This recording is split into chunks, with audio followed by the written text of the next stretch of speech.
ilmeisesti tämä lähti nytten nauhoittamaan. Laitettiin videot nauhoittamaan. Kello on piikissä.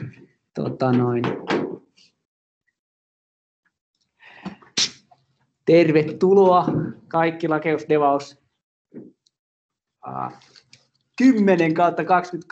miittiin. Tämä ei valitettavasti ole 10. kerta, mutta 10.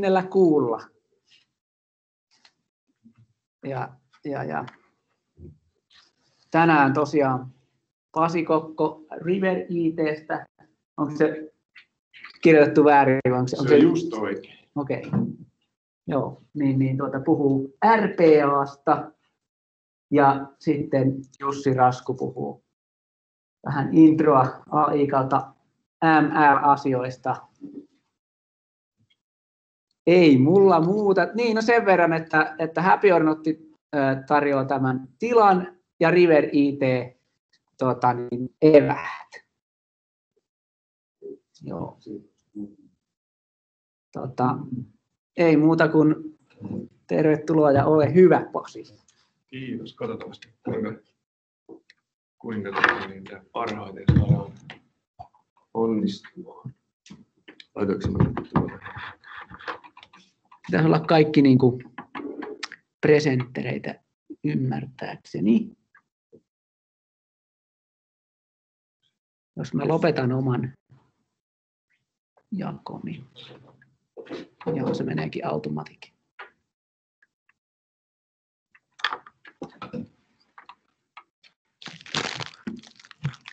Joo, eiköhän se siitä lähde menemään.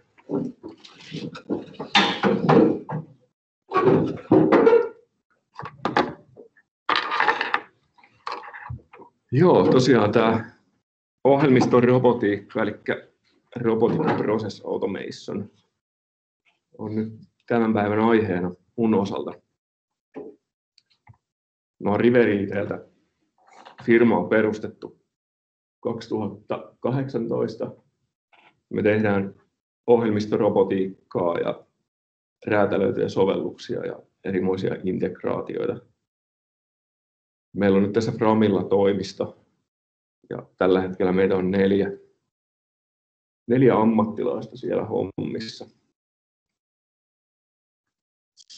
Minä olen RPA-konsultti kautta toimitusjohtaja ja 50/50 yrittäjänä siinä. Lisäksi tunnistan itsestäni semmoisia ominaisuuksia kuin minimalisti ja maastopyöräilijä. Mietin pitkään, että harrastukset on ilmeisesti niitä, mitkä vie kaiken ajan. Olisiko tuohon pitänyt kuitenkin pyöräilijän sijasta laittaa laiskottelija. Mutta mennään nyt näillä. Sulla on varmaan minimalistinen maastopyörä. No ei se nyt ihan. Joo, tuossa kuvassa toi kuvaa hyvin sitä tunnetta, kun saa kaikki hommat automatisoitua sopivasti. On aika kevyt olo.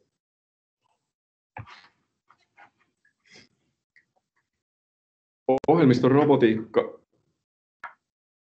lyhykäisyydessään on sitä, että ohjelmoidaan tai opetetaan joku tunnettu prosessi tietokoneella tehtäväksi. Tuo robotti on ainoastaan yksi sovellus käyttäjän työpöydällä tai tietokoneella.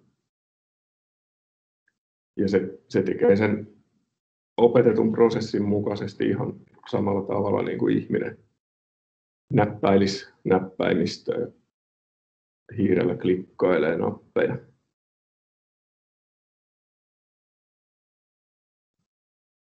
Ja miksi tätä tehdään?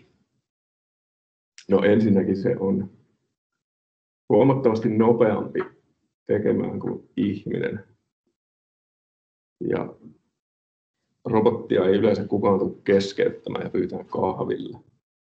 Mutta ihmisillä tulee kaikenmoisia harha-ajatuksia ja muita hommia väliin. Lopputulos on yleensä virheetön, jos huomioidaan nämä inhimilliset virheet. Tietysti robottien kanssa ja automatisointien kanssa aina on mahdollisuus kaikkiin odottamattomiin virheisiin siinä prosessin edetessä, mutta niihinkin pystytään tietyllä tapaa valmistautumaan ja ottamaan huomioon. Ja robotti ei uikuta, vaikka sille antaisi kuinka tympeitä hommia tehtäväksi. Aika monesti ihmiset tekee semmoista työtä, mitä ei voi käsittääkään, kuinka joku tyytyy semmoiseen osaan.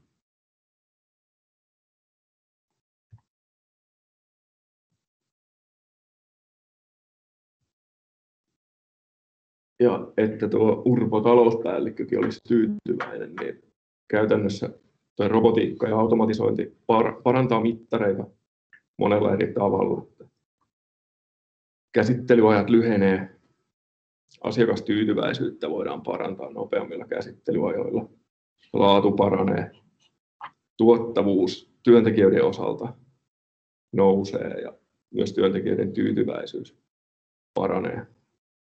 Sitä on ehkä vähän hankala mitata, mutta voidaan sitä kysellä. Ja viime kädessä se lisää sitten yrityksen tulosta.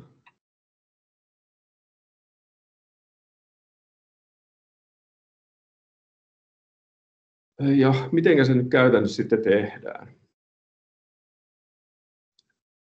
Se prosessi, mitä tietokoneella tehdään, niin se kuvataan ihan step by step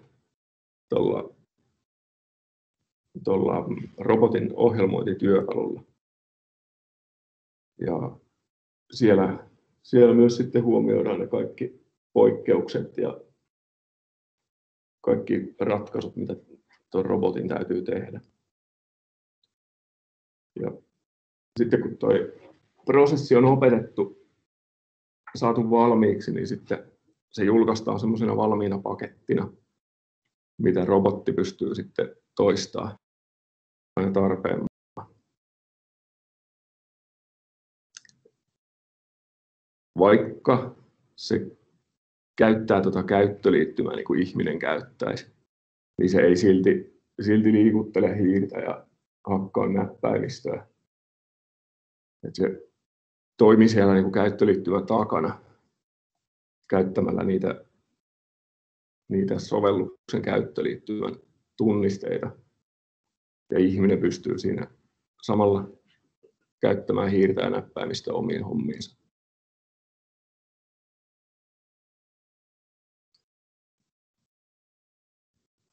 Tosiaan toi on erittäin tärkeää, että ne kaikki virhetilanteet ja poikkeukset, mitkä tunnetaan siinä prosessissa, niin voidaan ottaa huomioon tässä ohjelmointivaiheessa. Ja sen lisäksi täytyy varautua siihen, että tulee muita odottamattomia poikkeuksia, niin kuin sovellusten kanssa yleensä tulee.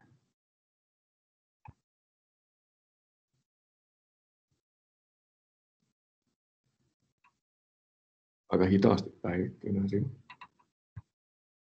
Joo, automaation osat löytyy tuosta.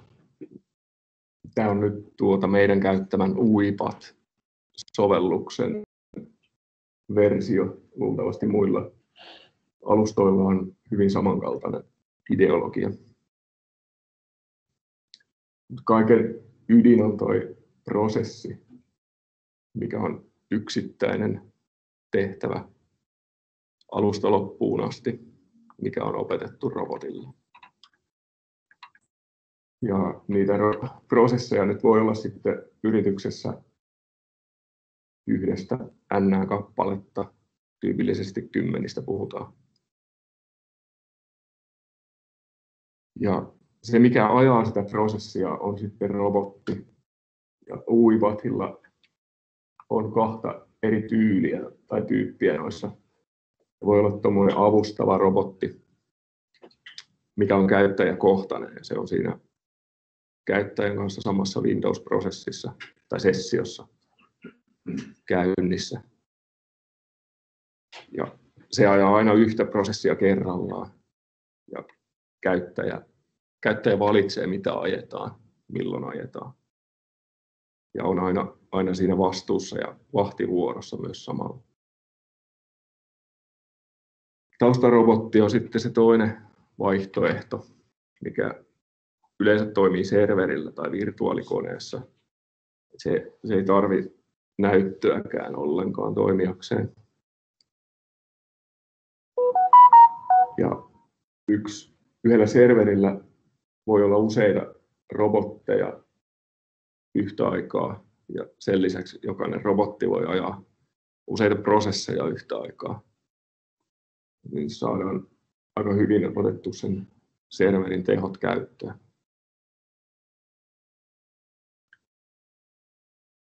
Tuo orkestraattori on valinnainen palikka tässä yhtälössä, mutta se tuo paljon semmoista hallintaa ja monitorointia tuohon mukaan, että käytännössä aina se kannattaa olla. Etenkin jos puhutaan tästä helpommin käyttöön otettavasta pilviversiosta, niin se sisältyy aina lisenssien hintaan tuo orkestraattori. Ja siellä on kaikki hallinta, käyttäjäoikeudet, robotit määritellään siellä, käyttäjille annetaan lisenssit ja kaikki nuo prosessit, mitä on opetettu, niin ne hallinnoidaan tuolla. Niitä voi organisaation eri osille antaa omia prosesseja. Ne näkyy vaan sitten tietyille käyttäjille siellä.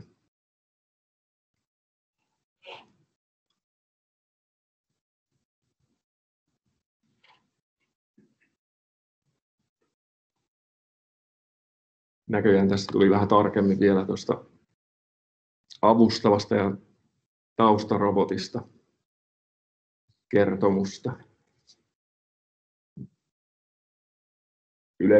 Yleensä kun näitä automatisointia lähdetään tekemään, niin tuo avustava robotti on se, millä lähdetään liikkeelle.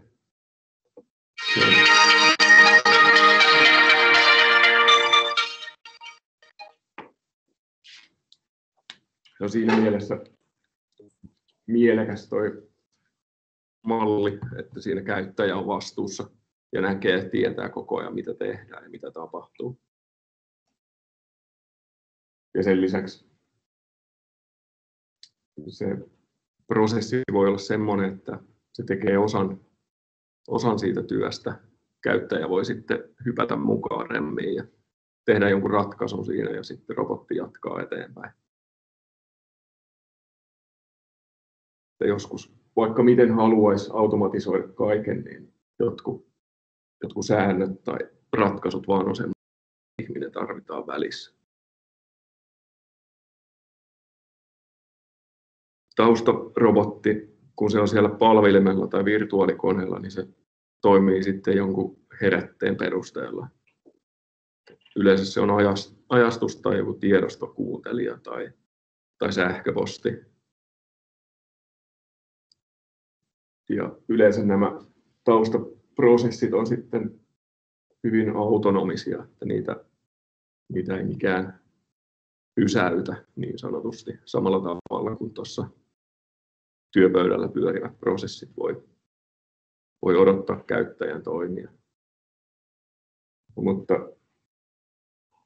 näihinkin on UiPathilla semmoinen ratkaisu tehty, että jos prosessi kerta kaikkiaan vaatii ihmisen väliintuloa, niin silloin voidaan niin kuin tehdä semmoinen pyyntö, joka näkyy siellä orkestraattorissa. Ja ihminen käy sen pyynnön sitten hyväksymässä, tekemässä sen ratkaisun, mitä tarvitaan. Mutta sillä aikaa tuo robotti nostaa kädet pystyyn sen prosessin osalta ja tekee kaikkia muita hommia, mitä sillä on. Se ei niin kuin varaa kuitenkaan sitä robottia. Samoin kuin tuossa avustavassa tapauksessa käy.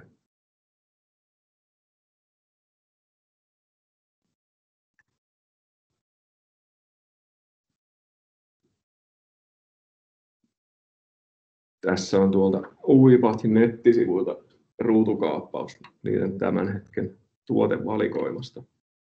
Se on on markkinoiden laajin toi ekosysteemi näissä RPA-tuotteissa. Tuossa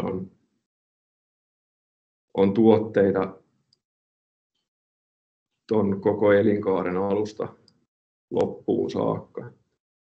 Löytyy paljon tuommoisia työkaluja, millä löydetään tai etsitään niitä automatisoitavia prosesseja. Ja käyttäjät voi itsekin ehdotella ja tehdä semmoisen rautalankamallin siitä prosessista, minkä ne haluaisi automatisoida. Ja noissa on tekoäly, koneoppimiseen pohjautuvia juttuja mukana sitten tuossa vaiheessa. Se varsinainen kehitystyö tehdään noilla studiotyökaluilla.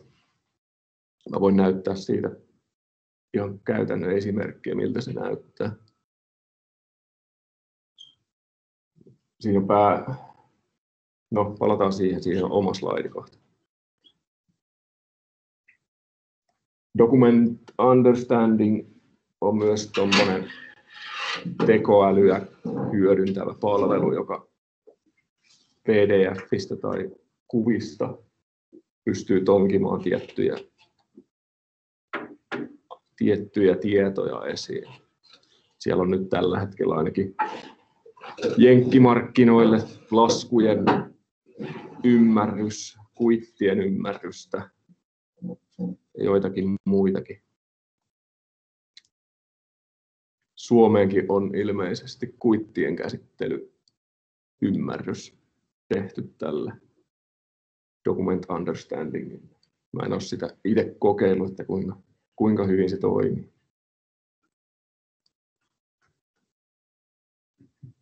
Sitten toi orkestraattori ja sen pilviversio tuossa keskivaiheella on aika isossa roolissa, kun näitä yrityksiin viedään. Ja tekoälykehykset tuolla on, että siellä pystyy sitten ajella omiakin malleja, jos semmoisia tarvii kehittää.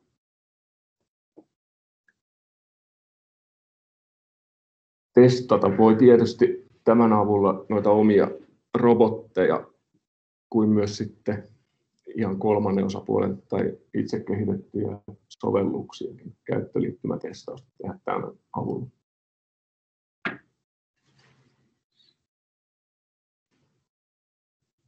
Robotit on tietysti se ydin tässä hommassa, ilman niitä ei olisi mitään muutakaan näistä.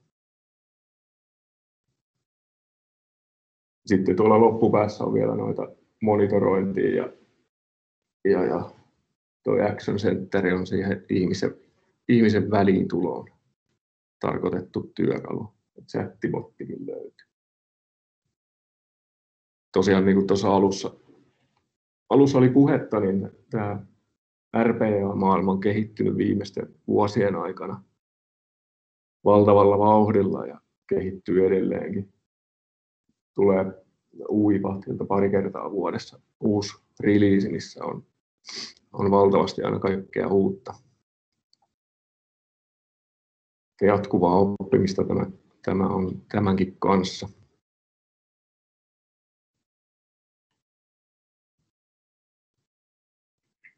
Kehittäjiä nyt varmaan enimmäkseen kiinnostaa tämä studio, millä sitä töitä tehdään.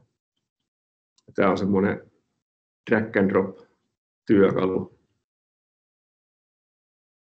jolla voi myös nauhoittaa noita prosesseja. Että se kerää sitten kaikki klikkaukset ja näppäilyt talteen. Tekee siitä hyvän pohjan, minkä perusteella voi lähteä kehittämään sitä prosessia. Ja tuolla pystyy myös tekemään semmoisia uudelleen käytettäviä kirjastoja, missä on vaikka jollekin web-sivulle login toiminnallisuus tai navigoituminen tiettyihin paikkoihin. Ja niiden kirjastojen kanssa sitten pääsee vähän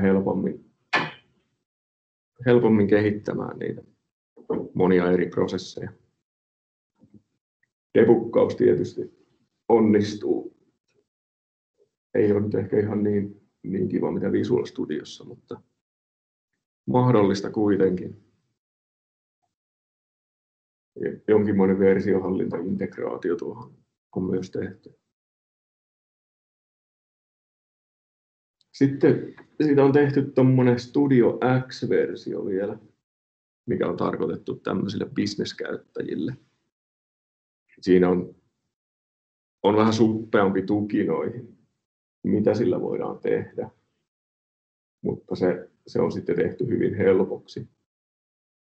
Että tällä hetkellä sillä pystyy käsittelemään sähköpostia, Gmailin tai Outlookin kautta. Ja samoin noita Office-ohjelmistoja pystyy käyttämään ja web-sovelluksia voi automatisoida. Ja se on tarkoitettu tuommoiseksi työkaluksi, ettei tarvitse osata koodaamista. Siellä on paljon valmiita templateja, minkä avulla pääsee vauhtiin ja muokata sinne ne omat erityistarpeensa.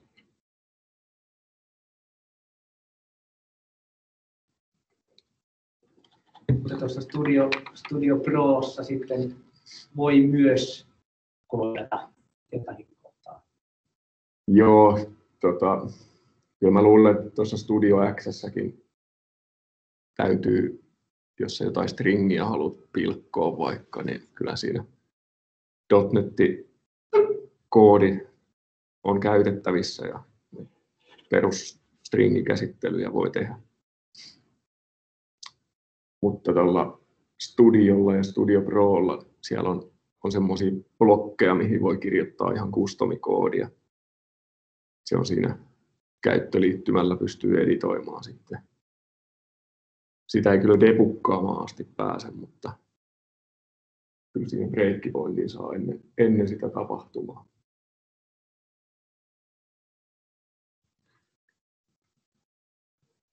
Ja tietysti kun tämä on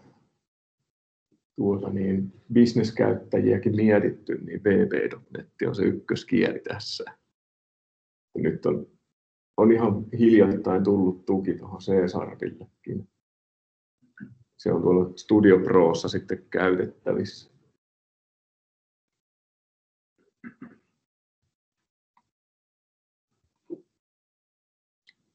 Tuossa näkyykin, kohta näkyy pikkuinen raita tuosta Studiosta. Voidaan katsoa sitä vaikka lopuksi sitten vähän tarkemmin lisää.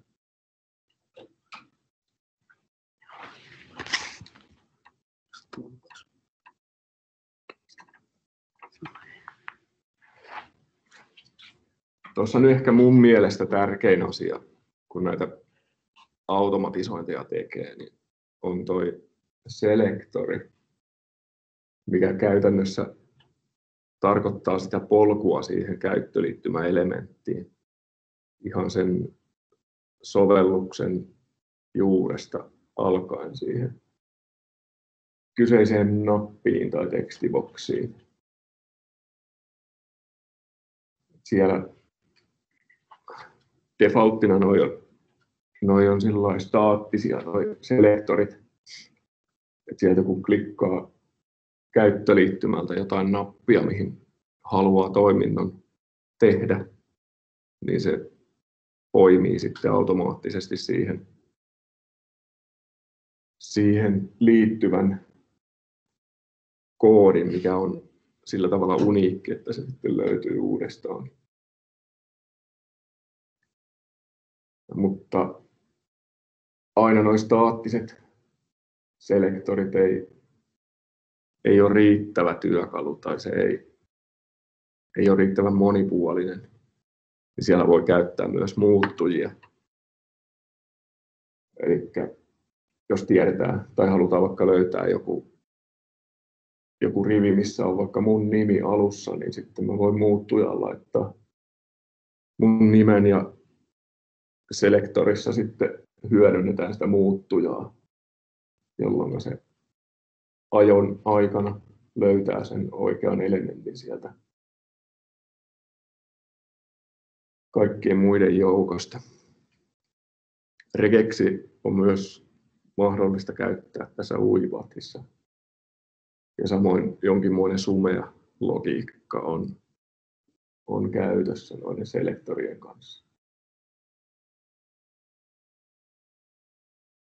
Tosiaan niin kuin tuossa kuvassakin näkyy, siinä on vasemmalla puolella nyt toi studio, jossa on pieni punainen laatikko.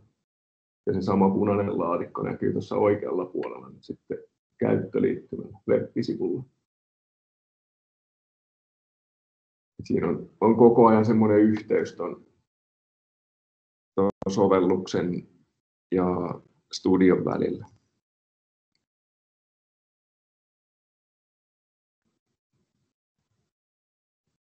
Ja toi, mikä tuossa nyt näkyy keskellä sitä ruutua, se selektori-editori-ikkuna. Se on nopea tapa editoida sitä.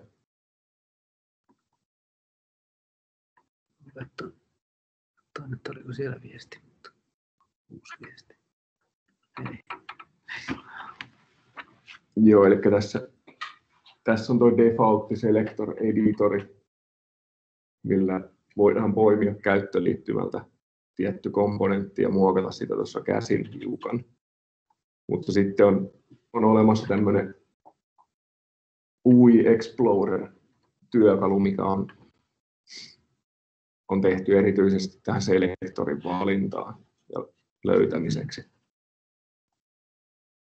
Ja tällä pystyy tai näkee ton koko puun, mitä elementtejä siellä sovelluksessa on käytettävissä. Ja tässä on nyt web-sovellus taustalla, niin noi elementit, mitä tuolla näkyy, niin ne on samoja, mitä on HTML-tiedostossa nähtävillä. Ja aika usein se on myös hyvä työkalu, se Chromen inspektori, minkä avulla voi löytää vähän vinkkiä siitä, että miten sen uniikin selektori voi rakentaa. Tämän kaiken kyllä ymmärtää tosiaan web-kontekstissa, mutta niin kuin, vaikeammaksi voi olla, että menee, jos tarvii löytää jostakin desktop-sovelluksesta, mistä tahansa. No kyllä tämä toimii aika hyvin Java-sovellusten kanssa ja perus Windows-sovellusten kanssa. Jossakin VPF-sovelluksissa niihin pitää erikseen laittaa semmoisia automation ID:tä, että ne on sitten löydettävissä.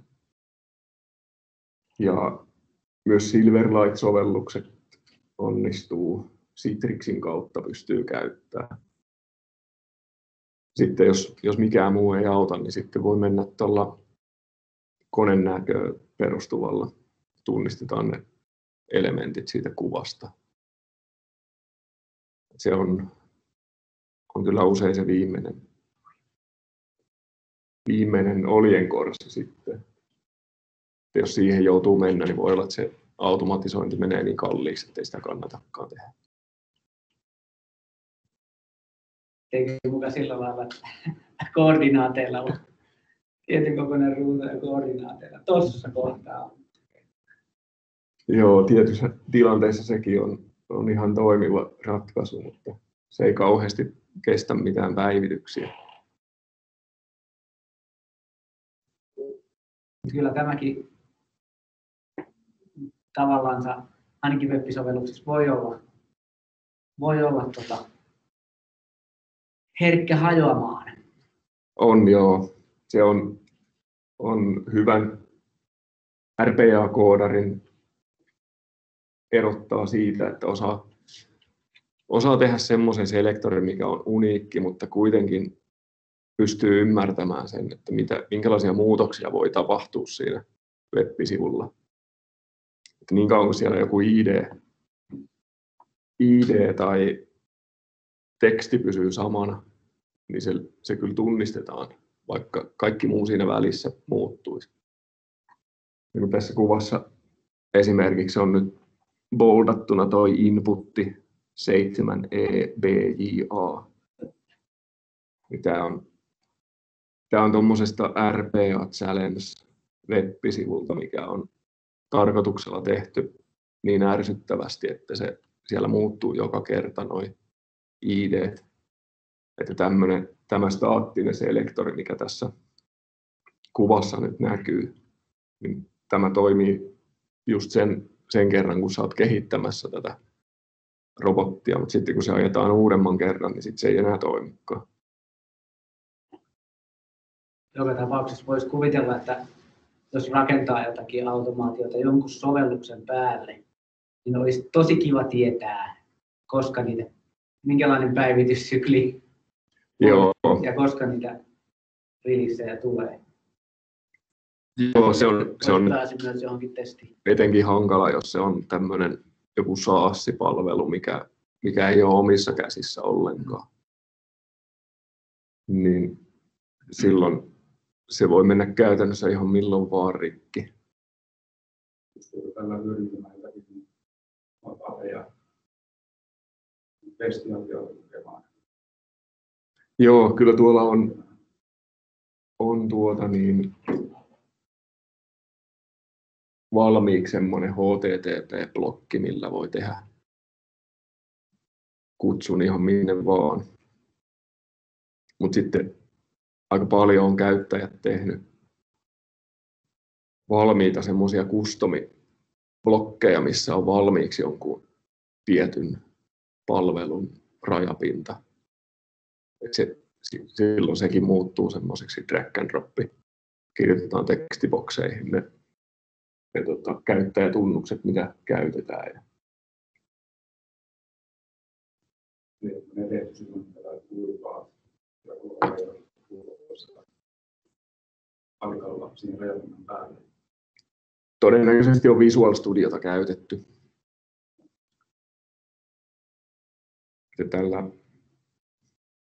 Kyllä tuolla studiollakin pystyy tekemään niitä kirjastoja niin, että siellä on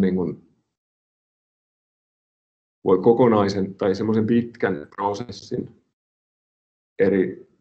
eri vaiheineen tehdä yhdeksi semmoiseksi koodiblogiksi, jota voi sitten kutsua jostain muualta, ja se näkyy sitten vain yhtenä pikkulaatikkona siinä käyttöliittymällä. Niin kyllä sen avulla voi studiossakin tehdä semmoisen API-kirjaston. Mutta kyllä itsellä kun on aika vankka koodaritausta, niin paljon mieluummin sen Visual Studiolla sitten tekee. Siellä on kuitenkin paljon paremmat työkalut käyttää. Mutta tuohon sovellusten muuttumiseen vielä täytyy palata sen verran, että ihan niin kuin normaali kehityksessäkin yksikkötestaaminen tai kaikki testaaminen on tärkeää. Niin tässä ihan samoin kannattaa tehdä automaattitestejä näille automatisoinneille. Niin silloin, jos suunnitellaan jonkun sovelluksen päivittämistä, niin voidaan testiympäristössä tehdä se päivitys ja ajaa ne testit siellä testiympäristöä vasten. Niin sitten voi varmistua siitä, että se toimii myös sen päivityksen jälkeen.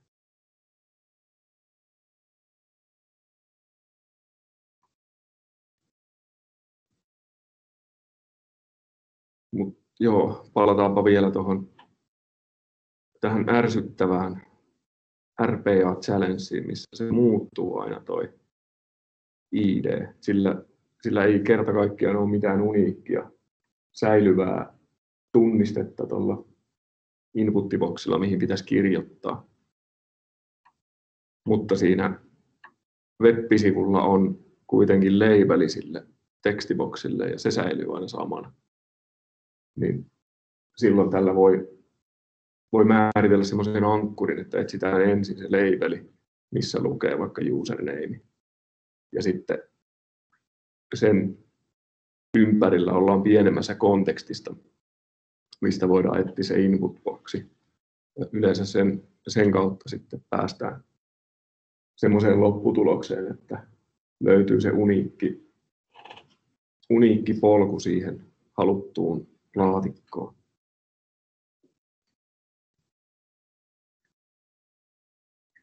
Myös kuvia tai konenäköpohjaisia juttuja voi käyttää tuon ankkurin etsimiseen, jos ei ole semmoista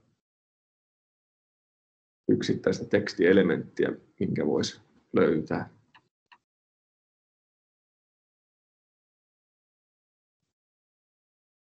Tässä on samalla tavoin tuo yhteys sinne sovellukseen. Ja tuosta kun puusta klikkailee noita elementtejä, niin se näkyy siellä sovelluksessa, missä ollaan menossa.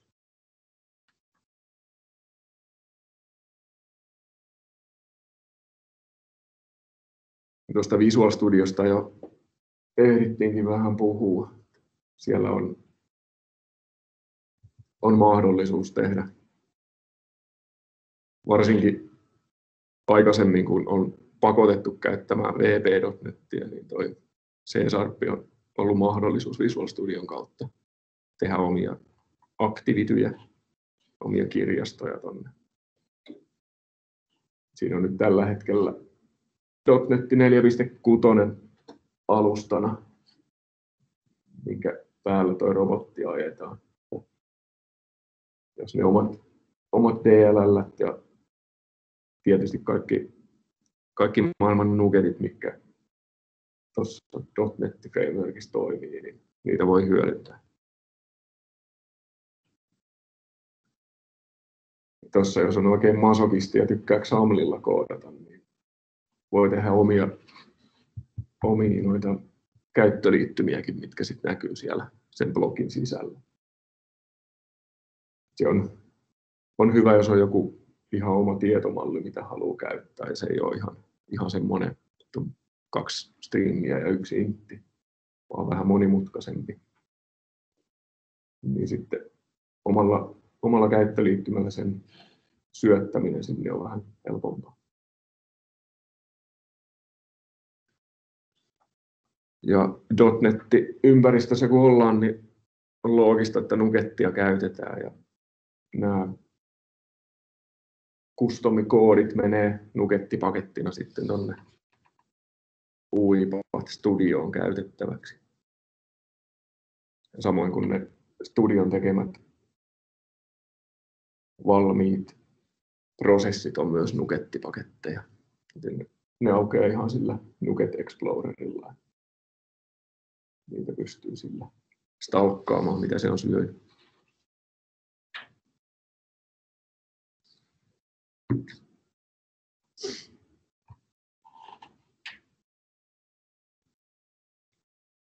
Orkestraattorista vielä. Taisi nämä nyt kaikki tulla mainittua jo. Yleensä valitaan tuo pilvessä toimiva. Se varsinkin pienillä, vähäisillä määrillä robotteja se on edullisempi ja huomattavasti helpompi ottaa käyttöön, kun ei tarvi mitään omia palvelimia ja SQL-servereitä ja Elasticsearchia ja load balancereita ja sen sellaista.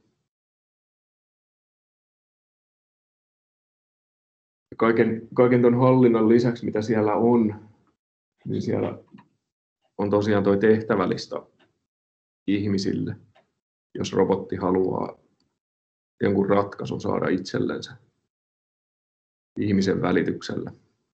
Se toimii tuon mobiilisivun kautta tai verkkosivun kautta tai sitten mobiilisovelluksessa on myös ne tehtävälistat. Voitko vielä avata, että mikä tuo robottien työjono, tai siis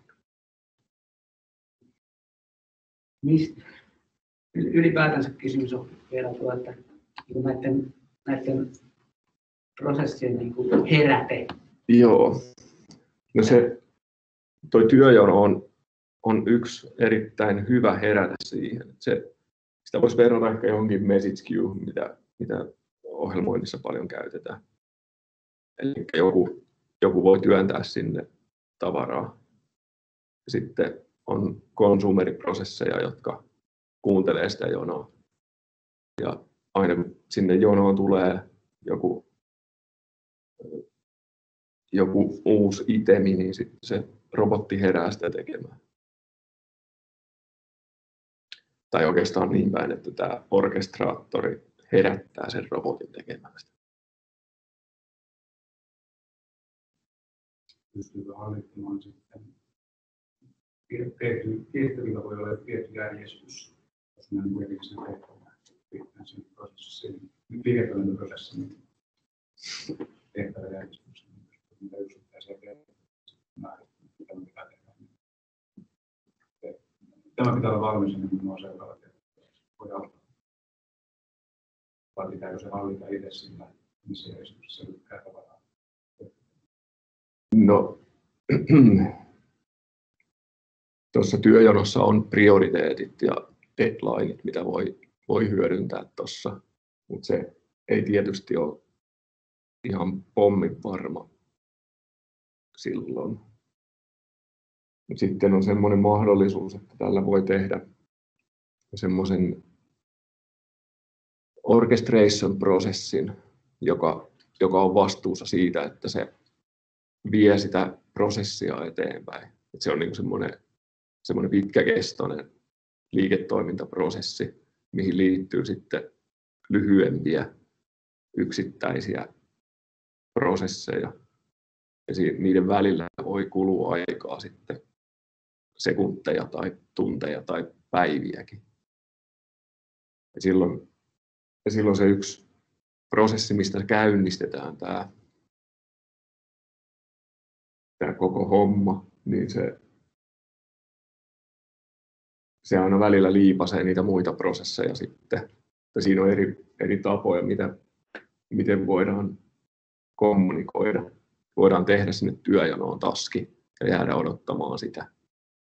Tai sitten jos tiedetään just mikä prosessi pitää käynnistää, niin voidaan myös sanoa suoraan, että käynnistä ja aja toi prosessi.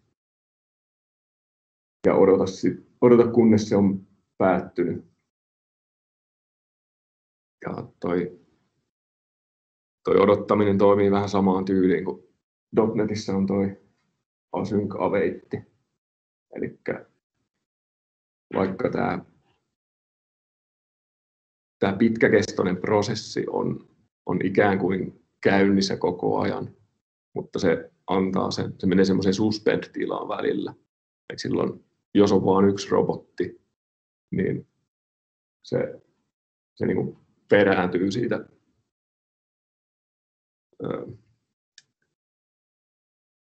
siitä hommistansa ja silloin tämä robotti pystyy käsittelemään niitä muita prosesseja, mitä tämä orchestration-prosessi on käynnistänyt tai vaatinut tehtäväksi.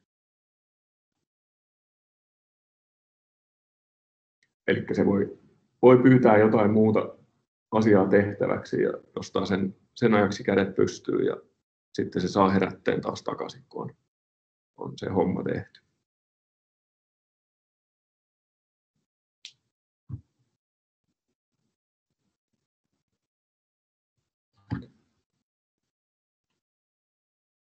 Sitten lyhyesti näistä AI- ja ML-mahdollisuuksista.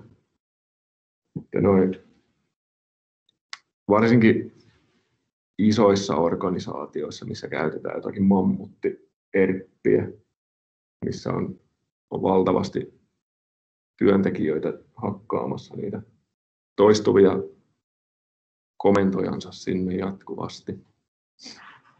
Silloin voi olla hankala löytää manuaalisesti niitä kaikkein parhaimpia automatisointikohteita.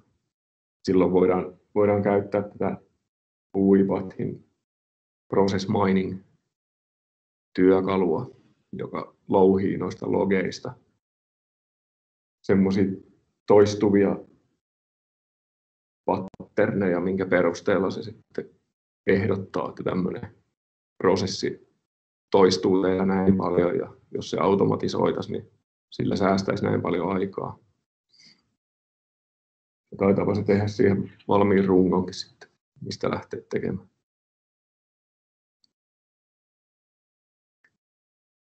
Ja toi dokumenttien käsittelystä nyt puhuttiinkin jo alkuun vähän. Siellä on koneoppivia malleja, jotka PDF-tiedostoista esimerkiksi löytää laskurivejä ja kokonaissummia ja asiakkaan nimeä ja tämmöisiä perustietoja. Siinä on myös huomioitu se, että ihminen voi olla siinä välissä validoimassa sitä. Jos sen mallin perusteella ei ole riittävän varma siitä lopputuloksesta, niin silloin voidaan antaa ihmiselle varmistettavaksi. Se näkee sen PDF:n siinä näytöllä ja näkee, että mistä on tullut se tietty arvo ja voidaan se varmistaa ja sitten palauttaa se varmistettu tulos sinne koneoppivalle algoritmille, että ensi kerralla sitten ehkä osaa paremmin.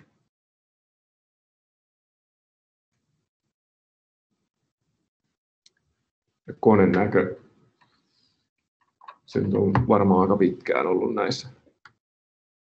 Näissä pystyy kuvista löytämään niitä tekstejä. Ja sen avulla myös sitten voidaan tehdä niitä automatisointeja semmoisiin sovelluksiin, missä ei ole ne yksittäiset elementit saatavissa muuten kiinni.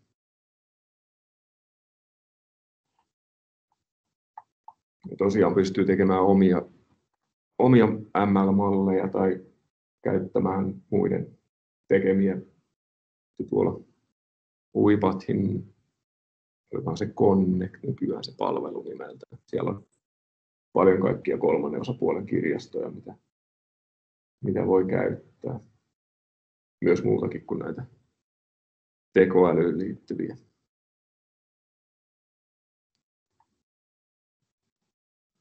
Joo, mulla ei ole nyt muuta tällä erää sanottavaa, mutta jos haluatte, niin mä voin sitä studiota tuossa vielä näyttää livenä. Miltä se näyttää? Mulla on sellainen pikku oma aikataulu tässä näin. Mulla on kone nauhoittaa tuossa, että mä menen 7 teatterille katsoa Evitaa-musikaalia, että lopetellaan viimeistään varttia vailla. Se on ihan hyvä, niin mulla on taipumus aina puhua liian pitkästi, niin tällä kertaa sitten tulee stop. Revitte mikin vaan kädestä. Joo. Kysymys Pasilla vielä, oliko siinä pystyy mobiilisovelluksen kanssa? Mobiiliteatterin kautta tekemään tuota organisointia tai vain desktop ja selainsovelluksen tällä. En osaa ihan satavarmaksi sanoa tuota. On nähnyt jossain viitteitä siitä, että pystyisi. Mutta sekin menee luultavasti sitten jonkun emulaattorin kautta. Et se pyörii sitten kuitenkin desktopilla. Miten te päädyitte tuonne Uipathiin? Onko se niin markkinajohtaja? Joo, se on markkinajohtaja muutamallakin mittarilla. Ja sitten tuo ekosysteemin laajuus on ehkä se merkittävin tekijä, että siihen löytyy osaamista ja tekijöitä. Se on aika tunnettu ja luotettu myös sitten yritysten keskuudessa. Mitä sitten henkilökohtaisessa käytössä, jos aina huomaa, että tekee toistuvasti samoja asioita, niin onko mitään sellaista niin propellipää-versiota henkilökohtaisen kulmasta? No, tämäkin on ilmainen henkilökohtaiseen käyttöön ja alle $5 miljoonaa tekeville firmoille liikevaihtoa. Et se on niin kuin, meillä on ihan selkeästi, että me tehdään hyvin pienille yrityksille, missä me autetaan niitä tekemään, pääsemään alkuun siinä hommassa. Ja sitten huomattavasti isommille tehdään, kelle taas ei ole kynnyskysymys, nuo lisenssikustannukset. Mutta sitten jos niin miettii ihan tätä kohderyhmää, oikein kunnon ropellihattuja, niin tuo Robot Framework on ehkä semmoinen, mistä voi löytää sielun kumppanuutta.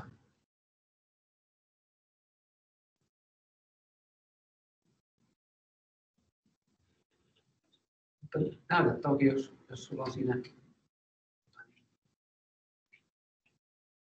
demoa.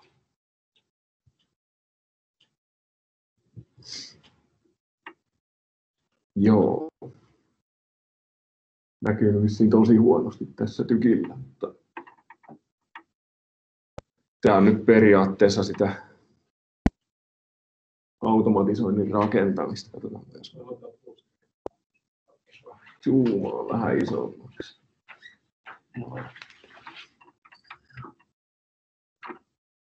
Sieltä 300 pisteestä saa. Joo. No niin. Joo, eli tämä on tämmöinen, vedetään laatikkoja sisäkkäin. Niin silloin mennään tällainen sekvenssissä ylhäältä alaspäin. Toki täälläkin voidaan laittaa semmoisia rinnakkaisia luuppeja, mitkä tekee sitten jonkun osan rinnakkain. Sitten on myös mahdollista tehdä tämmöisiä flowchart-tyylisiä ratkaisuja. Ja nyt tässä on tämä on se mun maini, mistä startista lähdetään ja sitten kutsutaan tuota get attachmentsia, minkä mä äsken näytin.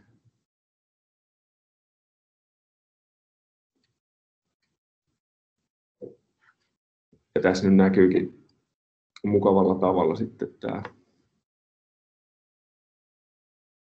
yksinkertainen asia, jos haluat listaan lisätä collectionin asioita, niin se on vähän kankea tehdä täällä. Koodissa se on niin helppo homma, mutta tietyt asiat täällä pitää tehdä sitten vähän kiertoteiden ja tuommoista geneeristä invoke method toimintoa käyttämällä se onnistuu, mutta menee huomattavasti paljon enemmän aikaa kuin koodaten sama asia.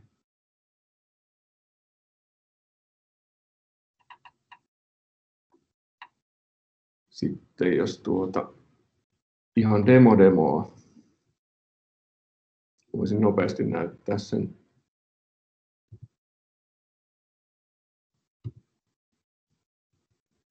Sen RPA Challenge, mistä tuossa olikin jo puhetta. Näytän sen ensin web-sivulta, miltä se näyttää. Tämä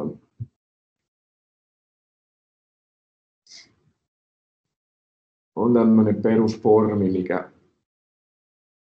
aina muuttuu joka kerta erilaiseksi, kun painetaan tätä submit-nappia. Ja tässä on heitetty vähän semmoista haastetta, että ei pysty luottamaan niihin koordinaatteihin tai indekseihin, että pistä 3.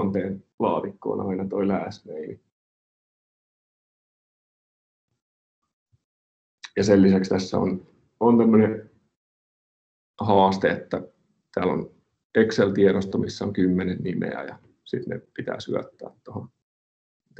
Tämä sitten ottaa aikaa ja kertoo, kuinka hyvin se meni. Menikö kaikki oikein. Se on nyt sitten robotin ajamana. Tapahtuu aika nopeasti, kun se pääsee käyntiin.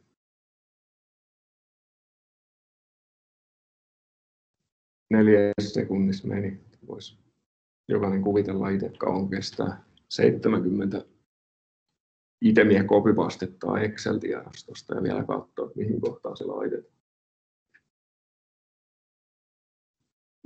Aikana paljon raivosta. Joo, toi on kyllä ihan niin kuin, Vähän yli 4 sekuntia. toi on kyllä ihan toistuva teema tässä, että ne talouspäälliköt haluaa mitata sitä järkevyyttä sillä, että kuinka paljon se säästää aikaa. Mut sitten se toinen puoli, mitä ei niin helposti pysty mittaamaan, on se, että paljonko se säästää niiden tekijöiden hermoja. No toki se voi näkyä jossain työntekijöiden vaihtuvuudessa ja jatkuvasti pitää kouluttaa uutta väkeä, niin se syö tehokkuutta myös muiltakin. Tuolla mietin, että kuinka hyvä työ on se bisneskäyttäjä olemassa tuossa. Laitettaisiin välineet tarjolle, on vähän teknisesti kaverit, jotka innostuu siitä asiasta niin paljon, että se automaatio sitten osaa omaa teknisesti. Vähän niin vaihdossa.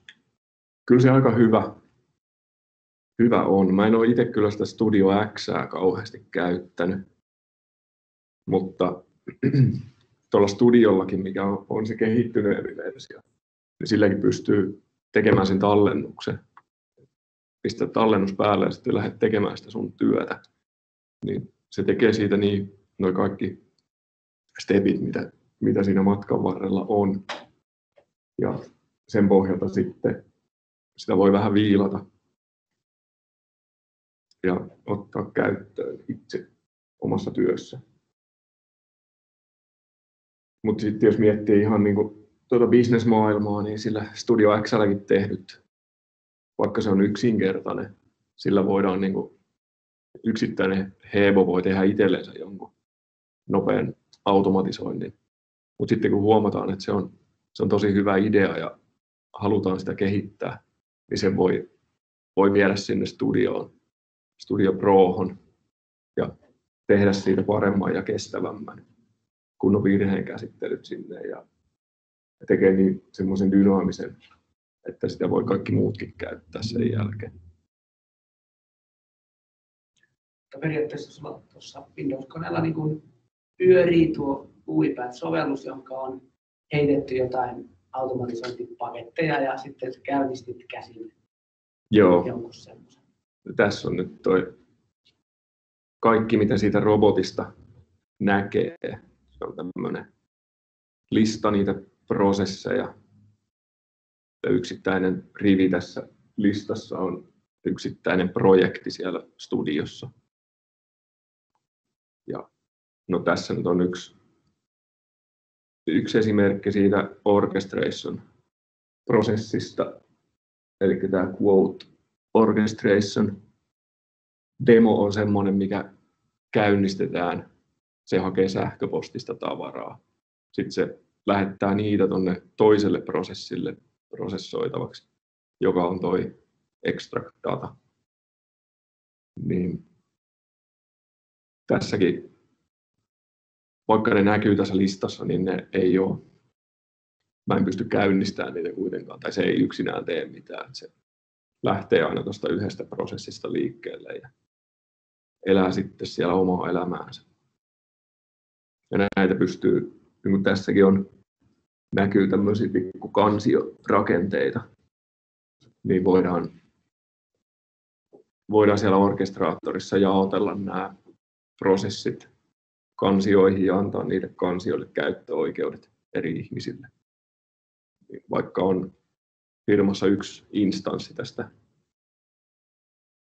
orkestraattorista, niin silti voidaan hyvinkin hienojakoisesti säätää, että kuka näkee mitä ja kuka saa tehdä mitä. Ja sen lisäksi on vielä semmoinen personal workspace, mihin voi niitä omia hommia laittaa, mitkä ei näy sitten kellekään muulle.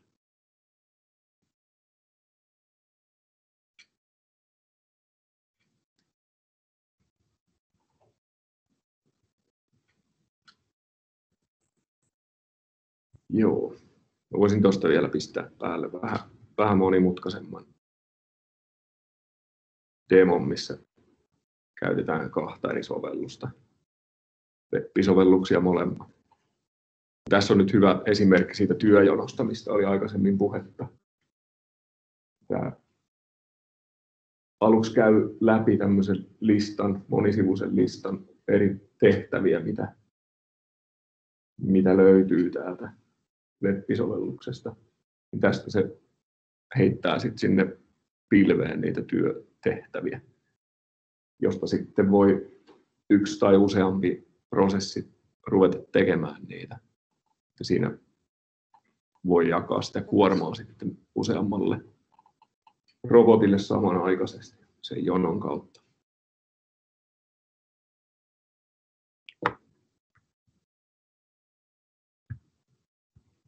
Tämä on myös hyvä esimerkki ärsyttävästä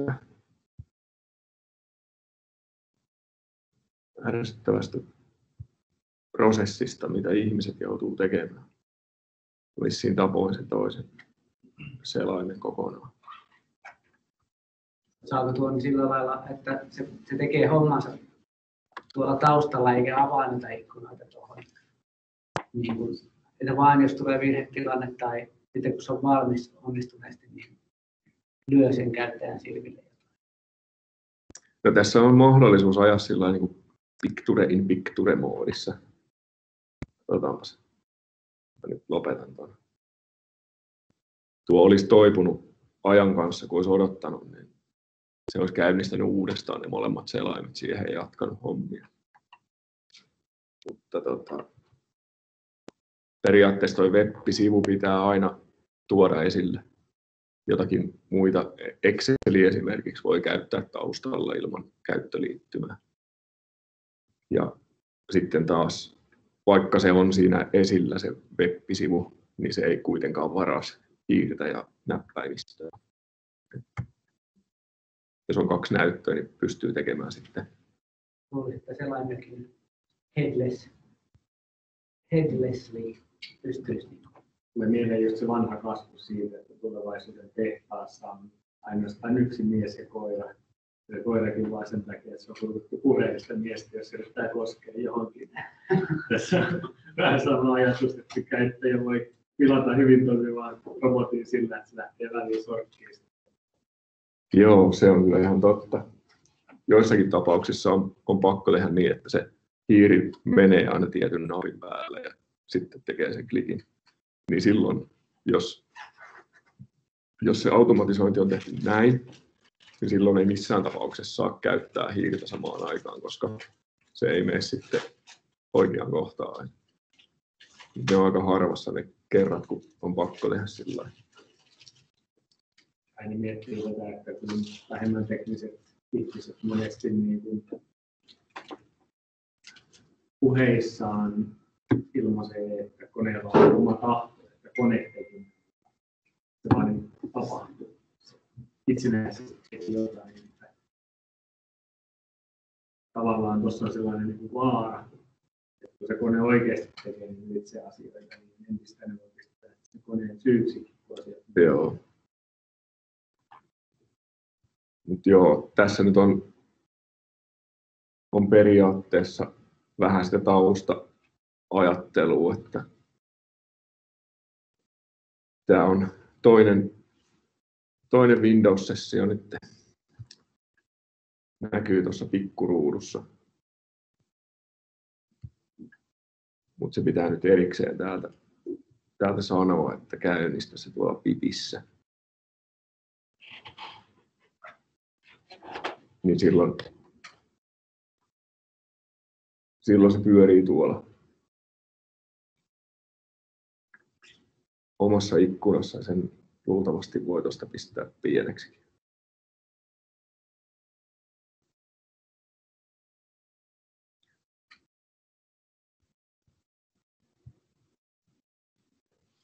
Joo, siinä on jotain haasteita, pitäisi erikseen aina testata tuon studion kanssa, että se on yhteensopiva tuon Picture in Picturen kanssa. Tätä ei ole nyt testattu.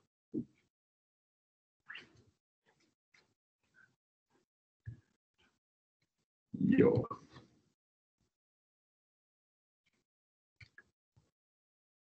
Onko mielen päällä vielä jotakin kysyttävää? Alkaa olla puolet ajasta hyvinkin käytetty.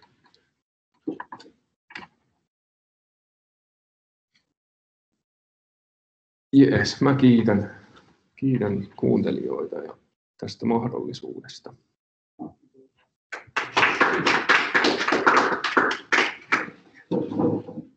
Aika paljon jäi kyllä niin kuin, kuitenkin vielä kysymysmerkkiä, mutta myös semmoinen vähän pieni uteliaisuus, että pitäisikö vähän katsoa tuota maailmaa. Sulla on monesti itse kokeillut napsuttelua just jotain 40 kertaa samaa juttua. Niin herää sen houkutus, että tähän voisi automatisoida. Tietää, että sen automatisointi menee enemmän aikaa kuin sitten taas siihen niin kuin sen asian tekemiseen. Se ei ole toistuva. Että tavallaan vaan sellaiset niin oikeasti toistuvat. Tällainen hyvä tekosyy itse. Ei mene ihan vielä automatisoida. Joo, toi on kyllä ihan, mä oon tehnyt omalle firmalle muun muassa noiden lounasetujen tarkistelun. Se käy web-sivulta aina kuikuilemassa, että onko kaikilla riittävästi saldoa lounasetuihin. Siinä on aika vakava paikka, kun mennään syömään ja joku huomaa, että ei saakaan ruokaa ostettua.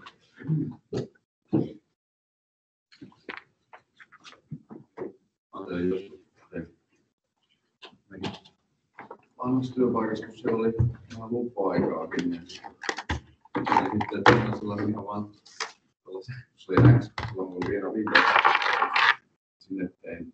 Se, että se pelkästään yksi automaatti, niin se valikon sieltä ja etsi sitä paintin hiirellä ja sinne kirjoittamaan, että olen tauolla. Selkeä sulki sen paintin ja eikä tallentanut sitä. Ja toista tätä samaa niin monta kertaa. Kunnes mä menin takaisin paikalle ja mä painoin tietyn yhdistelmän, niin se oli vähän niin samalla myöskin tämä lukittuna se kone, että jos painotaan muuta, niin sitten se ei oikein luo. Vanhassa XP:ssä, kun sinne pääsi tosi tietävästi käsiksi niin hiiri- ja näppäimistyönteisiin. Pelkällä koodilla tosi helposti, se ei ole kauhean tietoturvallinen ollut.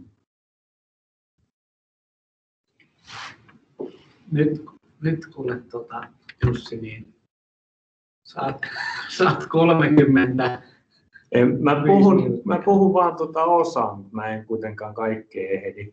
Joo. Niin lopetetaan sitten, kun siltä tuntuu, ja mä jatkan sitten taas joskus.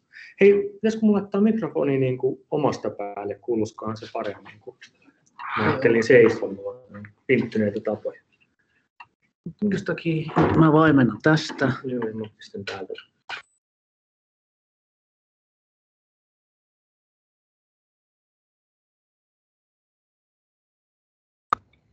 Toimii. Niin, tänne tuli sinne. Sitten ei, kyllä se pitäisi kuulua, kun mä puhun, niin se tulee tuonne. Nyt voisi jakaa tuon. Nyt sulla on edelleen kaiku päällä. No. Mitäs mä tässä vielä mietin? Niin, mä haluaisin jakaa tämän tietysti. Avaa jakamispalkkia, näyttö, tuoja.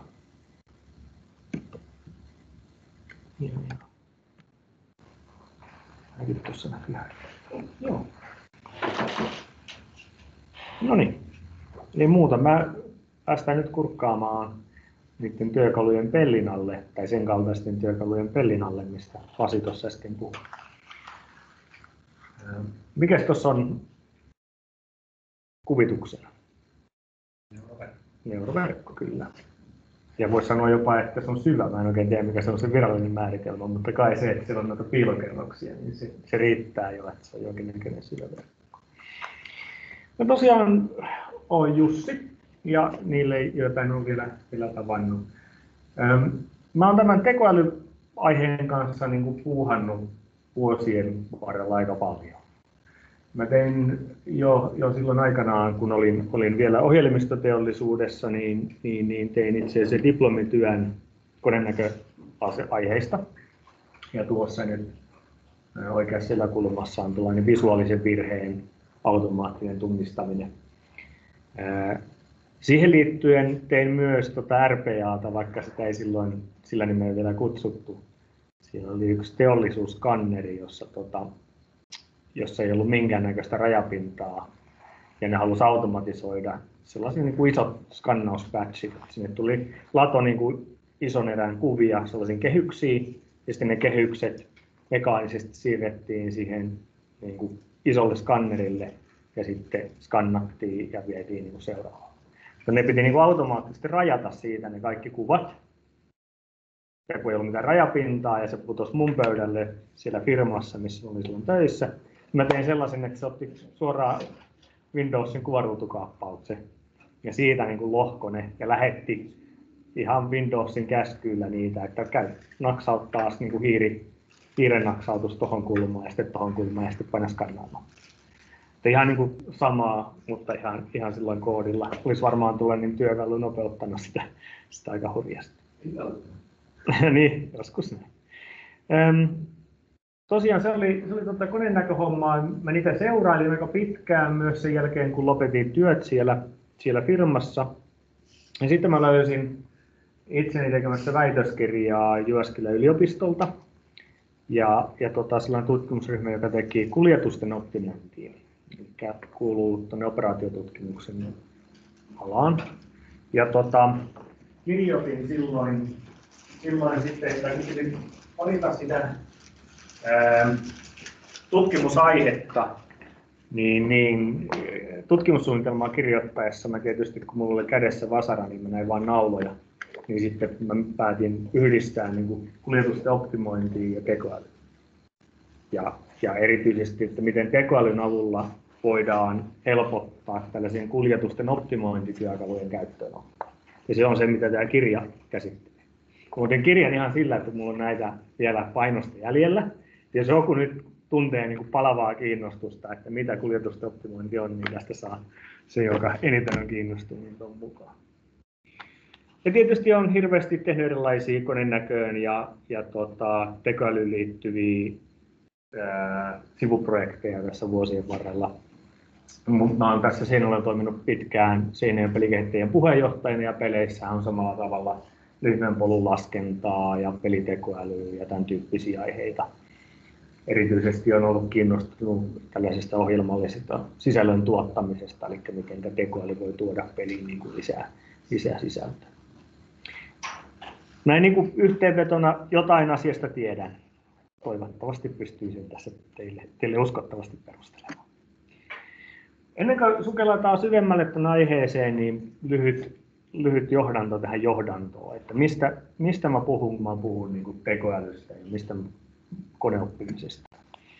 Tämähän on vähän niin kuin, se on niin kuin vuosien varrella syntynyt tämä termistö, niin se on jossain määrin välillä sekava ja jossain määrin niin kuin päällekkäinenkin. Mutta tuossa on nyt yritetty nämä niin kuin isoimmat palikat laittaa niin kuin yhteen tuollaiseen kuvaan.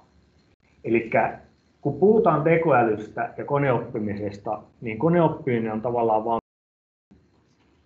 tai tietyt menetelmät, millä se tekoäly toteutetaan. Näin mä oon sen tulkinnut. Ja vastaavasti koneoppiminen, niin se pohjautuu hyvin pitkälti ihan tilastotieteeseen. Voisi joku väittää, että koneoppiminen on vain niin sovellettu tilastotiede. Se ei ole mitään muuta. Tuonne koneoppimisen tai tekoälyn puolelle kuuluu myös sitten niin kuin optimointi esimerkiksi, tai tällainen etsiminen ja automaattinen suunnittelu. Niin, ja tietysti tekstin tunnistaminen, kuvan tunnistaminen, tämän tyyppisiä aiheita sitten, jotka ei välttämättä aina käytä sitten tuota koneoppimista. Koneoppiminen sitä tapahtuu silloin, kun se on niin kuin dataohjattu. Jotenkin kun mä katson sitten taas niin kuin akateemisen vinkkelin läpi sillä kokemuksella, että kun on oikeasti tehnyt sitten niin kuin ohjelmistohommia paljon ja myös niin kuin datan kanssa töitä, niin sillä akateemisella puolella tuo data jää monesti vähän niin kuin sivuun. Ja tästä paljon kritisoidaan niin kuin, myös koulutusta, mitä annetaan niin kuin koneoppimisen käytöstä ja tekoälytekniikoiden käytöstä. Eli ne, mitä annetaan ne datat niissä harjoituksissa, niin ne on liian hyviä. Koska todellisuus ei ole sitä, että sulle tulee niin kuin valmiiksi siivottu datasetti, jonka sinä sieltä algoritmille ja sitten saat sieltä tuloksia.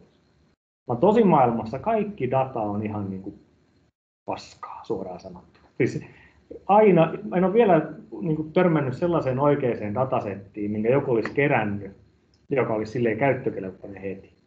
Vaan niissä on aina, siellä on puuttuvaa tietoa, siellä on aina harhaa, siellä on aina jotain pielessä, mikä pitää ensin saada kuntoon, ennen kuin sä pääset tekemään sitä koneoppimista.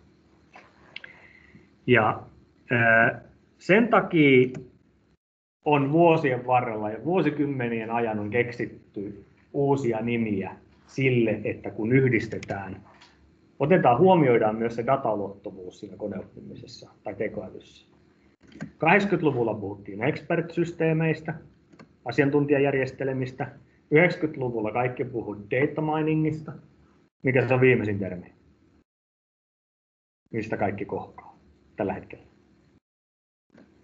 Data science, nyt kaikki on data scientisteja. Ne tekee ihan sama asiaa kuin 80-luvulla, kun mietittiin expert-systeemejä. Nimi vaan vaihtuu. Ja tähän liittyy nyt siihen, että kun tutkijoiden valuutta on viittaukset, niin sä haluat julkaista paperin, jossa sä keksit uuden nimen samalle vanhalle jutulle ja toivot, että ihmiset rupeaa käyttämään sitä uutta nimeä, koska silloin kaikki opiskelijat viittaa siihen sun paperiin aina. Ja tämä on tavallaan vähän pöljää, mutta ehkä hyvä tunnistaa, että sama juttu niin kuin on kulkenut useilla eri nimellä tässä vuosikymmenten aikana. Ja tosiaan, jos nyt miettii ehkä tällaista niin kuin, mitä uutta oivallusta ehkä tässä data scienceissa voisi olla, niin ehkä se on tämä niin kuin jonkinnäköinen laskentakapasiteetin tehokkaampi hyödyntäminen. Mutta tämä niin kuin peruskonsepti, että muutetaan dataa ja revitään siitä lisäarvoa, niin jo expert-systeemit yritti tehdä sitä. Että ei se niin kuin, tämä voi sopia, että expert systems on ihan niin kuin sama lause. Sä voisit vaihtaa sen tuonne, eikä se muuttuisi mitenkään. Voidaan katsoa tällaista vinkkelistä, missä mietitään niin kuin datan jalostusastetta. Eli pelkkä niin kuin raaka data tietokanta levyllä, niin eihän siinä ole niin kuin arvoa, jos ei sitä pääse niin kuin tutkimaan ja laskeen sieltä niin kuin yhteenvetomuuttujia. Se data itsessään on arvoton. Vasta kun me ruvetaan jalostamaan sitä, niin vasta sitten siinä vaiheessa me pystytään selvittämään, että mitä se data kertoo. Ja tämä niin perinteiset lähestymistavat, jos otetaan, niin kuin huonosti näkyy tuossa, mutta otetaan vaikka tilastotiedettä tai sitten esitetään tällaisia niin kuin hypoteeseja ja tehdään niin kuin tilastollista testausta, että onko näin. Niin se pystyy vastaamaan siihen, että mitä tietoa siihen datassa on, mitä on tavallaan tapahtunut. Jos ajattelee joku, mikä on luokan pituuksien keskiarvo, kuinka pitkiä oppilaita luokassa on, voidaan vastata siihen niin kuin tilanteeseen. Sitten kun me lähdetään visualisoimaan ja sovittaa erilaisia trendejä ja tekee ennusteita, päästään jo sinne koneoppimisen puolelle, niin pystytään vastaamaan, että mitä tapahtuu, miten tämä niin kuin kehittyy. Miten ne, jotka ei ole sellaiset niin kuin datapisteet, mitä ei ole mukana siinä meidän aineistossa, niin miten ne käyttäytyy. Jolloin me saadaan edelleen siellä niin kuin enemmän irti siitä datasta. Ja tietysti optimointi-ihmisenä mä haluaisin ajatella, että optimointi on parasta, mitä datalla voi tehdä. Eli siinä vaiheessa, kun sä ymmärrät sen ilmiön niin hyvin ja pystyt mallintamaan sen ilmiön niin hyvin, että sä pystyt vastaamaan kysymykseen, mikä on parasta, mitä voisi tapahtua, niin siinä vaiheessa ollaan sellainen jalostusasteen huippu. Tällainen näkökulma, mutta myös ihan niin kuin perusennustaminen datasta, niin onhan sekin hyödyllistä. Edelleen vähän tätä niin kuin vanhan ja uuden ajattelun eroa. Eli klassisessa data-analyysissä me esitetään kysymys, jonka me yritetään datan avulla vastata. Mutta tällaisessa eksploratiivisessa data-analyysissä, mitä myös koneoppivilla menetelmillä voidaan tehdä, niin siinä enemmän joskus katsotaan, että mitä se data voi kertoa meille. Visualisoimalla, tekemällä tällaista niin kuin valvomatonta oppimista, niin voidaan yrittää katsoa, että mitä se datassa, onko siellä datassa jotain sellaisia kaavoja, sellaisia patterneja, mitkä on niin kuin mielenkiintoisia. Vähän niin kuin se, niistä logeista kaivetaan, että mikä on se niin kuin toistuva prosessi, että ei esitetä jotain niin kuin hypoteesia, että meillä on varmaan tällainen prosessi, katsotaan datasta, onko näin, vaan enemmän, että ne nousee sieltä datasta esiin sitten ne toistuvat jutut.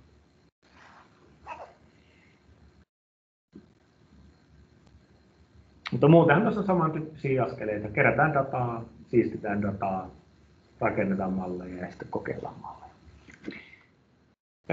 Tosiaan tuossa jo, että jos pitää teatteriinkin ehtiä, niin ei ihan kaikkia kalvoja, mitä mulla tässä on. Sanoin Mikolle, että mulla on vanha kalvosetti, että mä vaihdan siitä vaan päiväyksen, niin tuli sillä tavalla puhua. Voidaan jatkaa tästä, jos aihe kiinnostaa, niin joskus myöhemmin. Onko nyt jotain niin kuin tiettyä, mitä te toivoisitte niin kuin tältä puolelta tunnilta, mitä mä tässä puhun, että haluatteko, että mennään tuonne työkaluihin suoraan vai onko enemmän tämä niin kuin yleisen tason, mitä koneoppiminen on tyyppistä ja mitä niin kuin mahdollisuuksia se avaa, niin onko se niin kuin kiinnostavaa?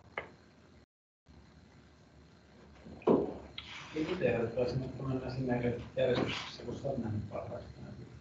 Niin, no mä oon tehnyt tämän esityksen, että tässä mennään näihin, niin kuin, mistä mä tykkään puhua, niin ne on tässä ensin ja sitten tietysti ne detailit tulee siellä ehkä sitten myöhemmin.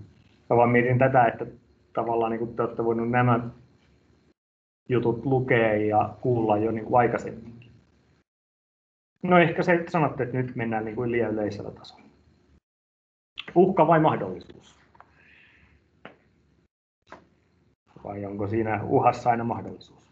No, Terminator tuskin on vielä todellisuutta, ja sitten kun miettii, että mitä koneoppiminen pohjimmiltaan on, niin sitten siitä tavallaan karsiutuu myös aika paljon pelkoja.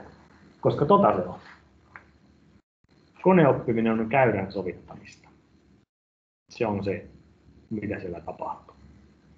On datapisteitä, ja sitten sanotaan, että piirrä suora, joka hyvin noudattelee niitä datapisteitä.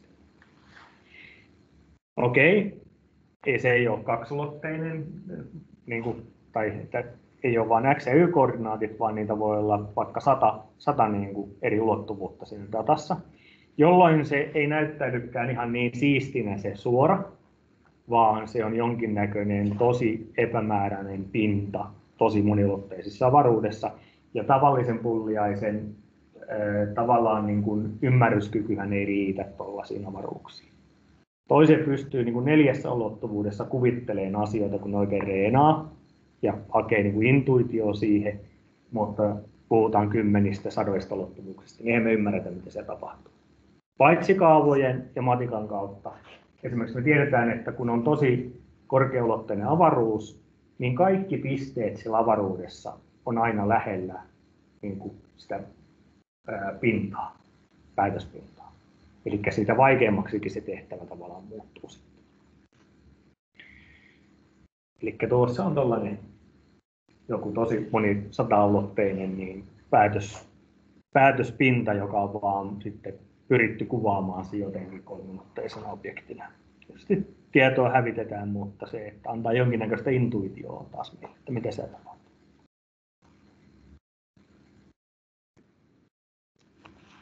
Mitä tekoäly on oikeasti? Tämä on hyvä kysymys, koska tekoälyhistoria on maalitaloppien siirto. Aina kun mietitään, että sellainen kone, vaikka joka saa pelata shakkia, niin sehän on varmasti älykäs. Sitten kun kone oppii pelaamaan shakkia, koska se oli Kasparov hävisi silleen, mikä sen nimi oli, Deep Bluelle joskus 90-luvulla, niin ei se ole oikeaa tekoälyä se. Tekoälyssä on tapahtunut tosi monta kertaa toi. Että sitten kun kone oppii ymmärtämään puhetta, niin sitten se on älykäs. Mutta sitten kun se oppii ymmärtämään puhetta, niin ei se ole älykästä. Eli se aina siirretään sinne jotenkin, että se on vaan niin kuin algoritmeja. Sitten kun se osataan tehdä. Sitten kun se taika tavallaan katoaa. Silti mä sanoisin, että kyllä nyt tehdään niin kuin hämmästyttäviä juttuja. Se on just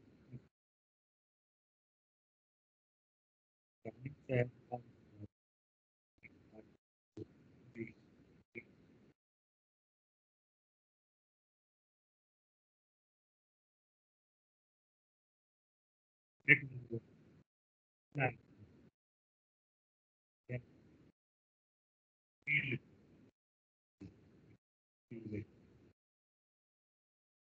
Tosi inhimillinen ominaisuus.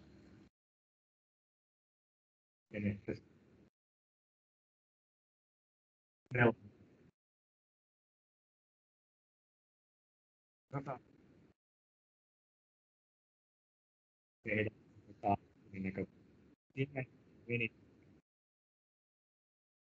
on otettu.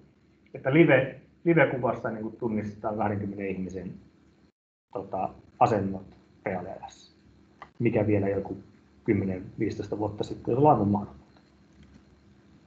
On jopa vähän sellaisia algoritmeja, jotka saa koodata. Nämä on varmaan teillä on tullut vastaan näitä algoritmeja, jotka pystyy tuottamaan niin kuin kuvia. Eli tämä setä tässä, niin sitä ei ole oikeasti olemassa. Se on konenäköalgoritmin kuvittelema ihminen. Ja nämä on sellaisia, ei noista enää näe, onko tämä oikea ihminen vai ei.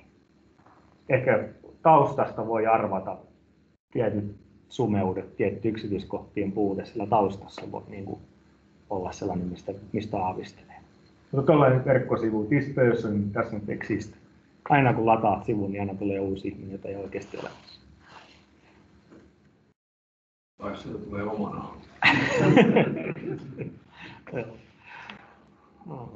Kyllä mä mietin, että kyllähän ne jostain niin kuin jakaumasta meitä ihmisiä vedetään. Että kyllä sieltä varmaan kun tarpeeksi pitkään niin kuin arvoisit, niin tulee hyvin pelottavaa paljon samannäköinen.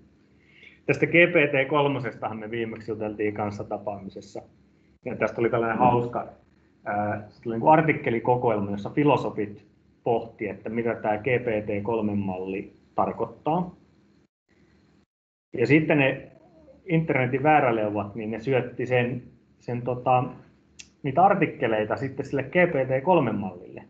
Ja pisti sen GPT-3-mallin vastaamaan niille filosofeille.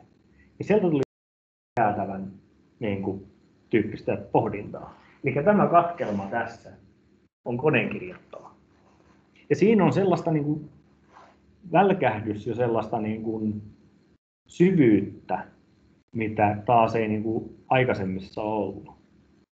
Sen takia mä olen ollut tuosta niin kuin, tosi sekä innostunut että taas vähän säikähtynyt, että sellainen niin kuin, ihmisen tasoinen älykkyys voi hyvinkin meidän elinaikana vielä olla niin kuin, todellisuus. Tähän liittyy kaikki mielenkiintoisia filosofisia pohdintoja, muun muassa siitä, että mitä on niin kuin todellinen älykkyys, mitä on todellinen tietoisuus. Tämä kiinalaisen huoneen ajatuskoe, jossa on huone, mistä sisään tulee kysymyksiä, ja siellä on sisällä kaveri, joka ei ymmärrä Kiinaa, ja ne kaikki kysymykset on kiinaksi. Mutta sillä on hirveä kasa kirjoja, jossa on kaikkiin kiinankielisiin kysymyksiin kiinankieliset vastaukset. Ja se kirjoittaa aina, kopioi kirjasta vaan sen vastauksen ja laittaa sen ulos. Ja kysymys on, että onko toi niin kuin kaveri älykäs, tai miten se eroaa tavallaan sellaisesta kiinalaisesta, joka vaan kirjoittaa ne vastaukset niin kuin itse. Ja tämä on se, mitä me nyt lähestytään, että meidän pitää oikeasti miettiä, että kone, joka vastaa kuin ihminen, joka kirjoittaa kuin ihminen, niin onko se oikeasti älykäs? Aivan sanotaan niin kuin 10 vuoden säteellä, niin joudutaan entistä enemmän pohtimaan sitä. Mikä tätä ajaa, tätä hurjaa niin kuin vauhtia ja hurjia visioita? Niin siellä on ensinnäkin tosiaan ne syvät neuroverkot, minkä jo mainitsin, mutta se ei yksin riitä. Toinen on data. Data on tässä kunkkua aina. Hyvälaatuinen data ja paljon sitä, niin se mahdollistaa tosi jänniä juttuja. Ja kolmas puuttuva palanen on alati kasvava laskentateho. Nämä 3 juttua yhdessä, niin se on se, minkä takia tällä hetkellä tekoälylabroissa tapahtuu sellaista juttua, mikä vielä parikymmentä vuotta sitten oli skifi. Ja se oikeastaan kyllä selviää, kun katsotaan niin kuin tietotekniikan kehitystä. Tämä on siis kuinka paljon laskentatehoa saat tonnilla Prismasta, kuvaaja siitä. Eli 1 miljoonaa käskyä sekunnissa 1000 taalalla. Ja sitten täällä on niin kuin laitettu tänne oikeaan laitaan näitä että suunnilleen minkä niin kuin sortin otuksen laskentatehoa se vastaa. Ja sanotaan, että vielä niin kuin 60-70-luvulla oltiin tolleen, että tonnilla sait bakteerin verran laskentatehoa. Mutta me lähestytään tosi nopeasti sitä pistettä, että 1000 eurolla Prismasta sä saat yhtä paljon laskentatehoa kuin sulla on omassa pääkopassasi. Siis niin kuin raaka laskentatehoa. Mä ei jostain vielä käyttää sitä niin, että me voitaisiin rakentaa ihmistä vastaava älykkyys, mutta se raaka brute force laskentateho alkaa olla jo siinä. Huomatkaa, että toi on niin kuin logaritminen toi asteikko, eli se on niin kuin eksponentiaalista se kasvu. Ja sen lisäksi toi punainen viiva, mikä tuolla on, niin se on mun itse sovittama. Nämä muut on Movarekin julkaisusta vuodelta 1998. Ja nyt jos me laitetaan viimeisin Nvidian GTX tonne, jossa 850 eurolla saat 30 teraflopsia laskentatehoa, mikä on taas se on aivan hillitön määrä siis noita liukulukulaskuja sekunnissa. 30 miljardia liukulukutoimitusta sekunnissa. Ja se osuu tuonne käyrälle ja se näyttäisi, että se on edelleen kiihtyvästi kiihtyvä. Mooren laki tavallaan, vaikka toiset sanoo, että se on hiipumassa, mutta sitten se jatkuva rinnakkaistaminen tavallaan astuu vähän siitä sivuun. Eli silloin kun otetaan se, että kuinka se halpenee samalla sitten tietotekniikka, niin se kasvu on edelleen tosi nopeata. Ja kun mä yritän miettiä, että mikä tuon pysäyttää. Miksi meillä pian ei olisi niin paljon laskentatehoa, että yleiskäyttöinen tekoäly syntyy ihan vaan sen takia, että me voidaan heittää niin paljon sille kellojaksoja, niin paljon dataa, kun vaan pystytään keräämään, niin mä en keksi, mikä sen pysäyttää. Toiset on vähän ehkä skeptisempiä, mutta mun on vaikea kuvitella, että mikä se on se mekanismi, mikä siinä on se ongelma. No toki ongelmia on ja haasteita. Nykyiset tekoälyalgoritmit ja mallit, niin ne on tietyssä määrin mustia laatikoita. Sen takia, jos katsoo taas esimerkiksi konferensseja ja lukee blogeja, niin mistä minne on rynnännyt tosi paljon tutkijoita miettiä, niin se on nimenomaan se, että miten me varmistetaan siitä, että ne tekoälymallit, katson kelloa, mitäs se on? 5 vuotta. Päästään just tämä osio varmaan loppuun. Niin, että mitä ne tekoälymallit oikeasti päättävät, minkä tyyppisiä harhoja ne on ja onko ne tasapuolisia. Tästä on just se yksi vanha esimerkki siitä, että se oli joku puolustusvoimien tekoälyprojekti, missä ne halusi tietää, että onko tässä ilmakuvassa, onko tässä tankki. Ja niillä oli datasetti, minkä ne syötti sille algoritmille. Ja ne totesi, että hei, tämähän on tosi hyvä, 98% se tunnistaa, että onko se kuvassa tankki vai ei. Kunnes ne huomasi, että ei se oikeasti tunnista. Ne huomasi, että datasetissä oli ne kuvat, missä oli tankki, oli otettu pilvisellä, ne missä ei ollut tankki, oli otettu pilvisellä säällä ja ne missä oli tankki, oli otettu valoisella säällä, niin kuin aurinkoisella säällä, koska näkyvyys oli ollut parempi. Niin ne tiesi, missä se tankki on. Niin se oli tavallaan, miten se neuroverkko oppi, niin se oli vaan sen, että onko se kuva otettu valoisella säällä, tai siis aurinkoisella säällä vai pilvisellä säällä. Ja nämä on just niitä ansoja, kun me ei nähdä siitä suoraan siitä mallista, että mihinkä se perustaa sen päätöksensä, ja se ei osaa selittää sitä, niin ne voi olla välillä aivan vääriä, ne mallit. Ja ne voi toimia, näyttää, että ne toimii oikein, mutta ne toimii oikeasti väärin. Se on haaste. Ja tosiaan, jos ajattelee, että mikä erottaa sitten nämä nykyiset kapeen tekoälyn ratkaisut tästä Artificial General Intelligence, eli yleiskäyttöisestä tekoälystä, niin ne on tällaisia tiettyyn käyttökohteeseen räätälöityjä, viilattuja tekoälyjä. Että tällainen yleiskäyttöinen tekoäly, joka osaisi tehdä kaikkea, mitä mekin osataan ja sopeutuu uusiin tilanteisiin, niin sellaista ei ole vielä olemassa. Tai jos on, niin ainakaan se ei ole vielä paljastanut itseensä meille. Nämä on mulle mieluisia ajatusleikkejä, että jos sellainen on jo netissä jossain, niin miten sä saat sen selville, että onko sellainen tekoäly jossain verkossa? Kysyksä, jätäksä jonkun viestinkin foorumille, että oi suuri taivallinen tekoäly, jos olet olemassa, niin pistä mulle tekstiviesti. Eikö ihan oikeasti? Jos jonkun Googlen labrasta karkaa tollainen, ja se rupeaa ottaa kellojakson sieltä kellojakson täältä. Minkä takia mun kone on näin hidas tänään? No sen takia, että suuri taivallinen tekoäly varastaa siltä kellojaksoja. Niin miten sellaisen löytää?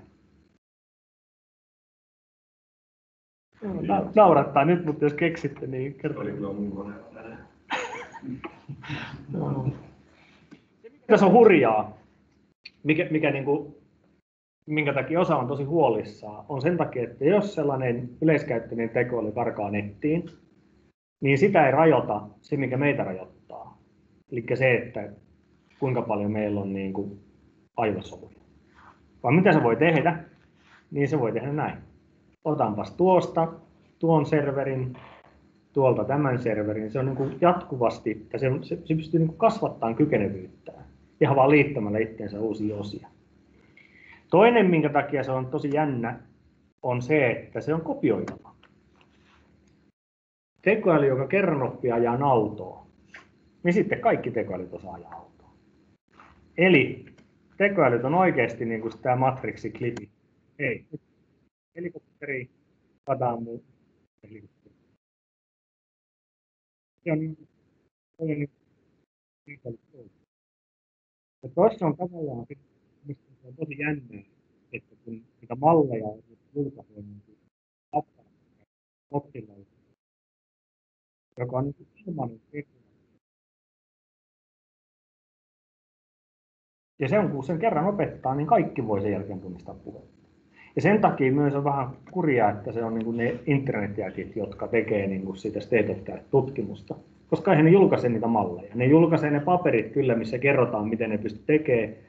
Mutta jos se mallin opettaminen maksaa 2 miljoonaa, niin ei kukaan pysty sellaista tekemään niin kuin itse. Ja ei ne julkaise sitä mallia, ne julkaisee vaan sen, miten ne päätyisi. Yes. Se voi olla.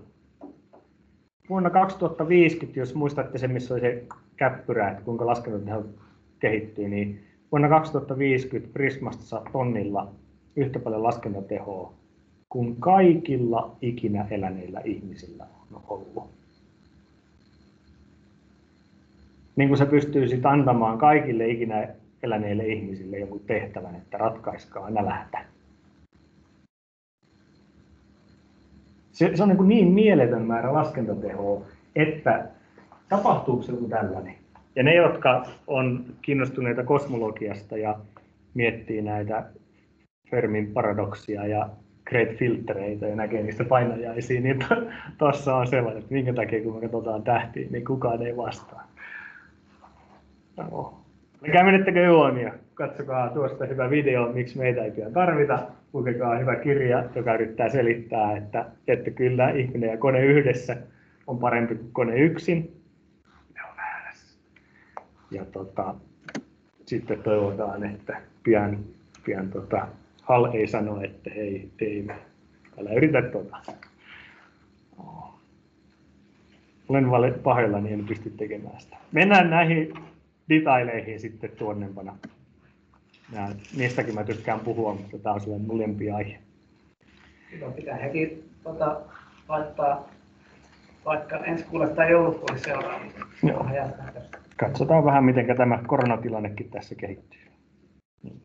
Mutta kiitoksia paljon. Tämä oli tällainen teaser to be continued. Niin on, tuli vähän tällainen, mutta joo, ymmärrän kyllä, että on perjantai-illalle on aina monenlaista.